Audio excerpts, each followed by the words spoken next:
ในวันที่16ธันวาคม2025ที่สำนักงานนายกรัฐมนตรีสหายสนไซศรีพันดอนกับอาการกรมการเมืองศูนย์กลางภาคนายกรัฐมนตรีได้ให้เกียรติพบปะโอ้ล้มต่อคณะบริหารงานภาคและคณะกรมภายในองค์คณะภาคห้องว่าการสำนักงานนายกรัฐมนตรีสหายบัวคงนามวงศ์กรรมการศูนย์กลางภาคเลขาคณะบริหารงานภาครัฐมนตรีหัวหน้าห้องว่าการสำนักงานนายกรัฐมนตรีได้ต่างหน้าให้แก่คณะพรรคคณะนำสมาชิกพรรคพนักงานรัฐกรได้รายงานต่อสหายนายกรัฐมนตรีโดยย่อเกี่ยวกับสภาพรวมและผลการเคลื่อนไหวเวียกงานของห้องว่าการสำนักงานนายกรัฐมนตรีเป็นต้นแมนเวียกงานการเมืองแนวคิดผลการดำเนินกองประชุมใหญ่ผู้แทนองค์คณะพรรคห้องว่าการสำนักงานนายกรัฐมนตรีครั้งที่6การปรับปรุงโครงจากการจัดตั้งพนักงานการจัดตั้งปฏิบัติเวียกงานวิจัยเฉพาะบ่รวมวัสพกแมนบรรดาผลสำเร็จขอสะดวกขอยุ่งยากในการจัดตั้งปฏิบัติเวียกงานในระยะที่ผ่านมารวมทั้งที่ทั้งแผนการในต่อหน้าในโอกาสที่มีความหมายความสำคัญนี้สหายนายกรัฐมนตรีได้แสดงความสมเสยต่อผลสำเร็จที่องค์คณะพรรคห้องว่าการสำนักงานนายกรัฐมนตรีสามารถญาติมาได้ในระยะที่ผ่านมาอันสำคัญสหายได้มีคำเห็นเน้นหนักให้เอาใจใส่ต่อบางด้านเป็นต้นแม่นสภาพการในภาคพื้นและสากลยังสืบต่อพันแปรอย่างสลับซับซ้อนมีทั้งกาลโอกาสและจริงท้าทายหลายประการที่ต้องได้เอาใจใส่ในการติดตามสภาพการอย่างใกล้ชิดเพื่อมีข้อมูลในการค้นคว้าและเป็นเสนาธิการให้แก่รัฐบาลแก้ไขปัญหาแต่หัวทีอย่างท่านกันต้องกำให้ได้ถึงทิศทางรวมและบรรดาคาดหมายใหญ่ต้นต่อ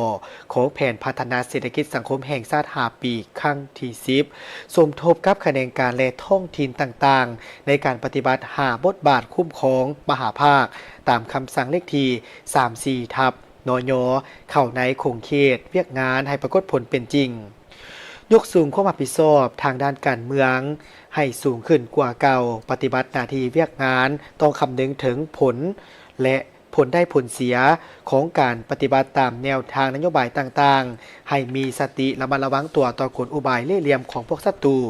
สืบต่อที่ตามสุกยูในการจัดตั้งปฏิบัติบรรดามติคำสั่งแจ้งการทิศซี่นำของขันถึงเพื่อให้ภาคส่วนที่เกี่ยวข้องจัดตั้งปฏิบัติแต่ละปัญหาและรายงานความคืบหน้าสืบต่อเอาใจใส่ในการเป็นเสนาธิการคนครัวเวียกงานต่างๆให้แทบเหมาะกับสภาพตัวจริงถูกต้องตามระเบียบกฎหมายระเบียบการและแนวทางนโยบายต่างๆปรับปรุงเวียกงานการจราจรเอกสารแก้ไขเอกสารต่างๆให้ละเอียดชัดเจนว่องไวหันเข้าสู่ระบบทันสมัยเอาใจใส่ในการศึกษาอบรมพนักงานให้มีน้ำใจหับไส้ประเทศชาติหับไส้ประชาชนบ่เฮียกห้องบ่ติดพันกับผลประโยชน์บ่อุ้มเวียกปฏิบัติหลักการเฮ็ดเวียกร่วมศูนย์ประชาธิปไตยตกลงเป็นหมู่คณะบุคคลรับผิดชอบและแท้ถึงตัวจริงเหตุเวียกอย่างมีแผนการมีคาดหมายที่ชัดเจนมีความสามัคคีเป็นจิตหนึ่งใจเดียวกล้าตำหนิติชมซึ่งกันและกันคณะพรรคคณะนำทุกขั้นต้องถือเอาการนำพาเวียกงานการเมืองแนวคิดเป็นปัญหาที่สำคัญติดพันกับการเอาใจใส่ในการค้นคว้าและกำแน่นแนวทางนโยบายมติคำสั่งระเบียบการของภาครัฐวางออกให้ลึกซึ้งปฏิบัติกลไก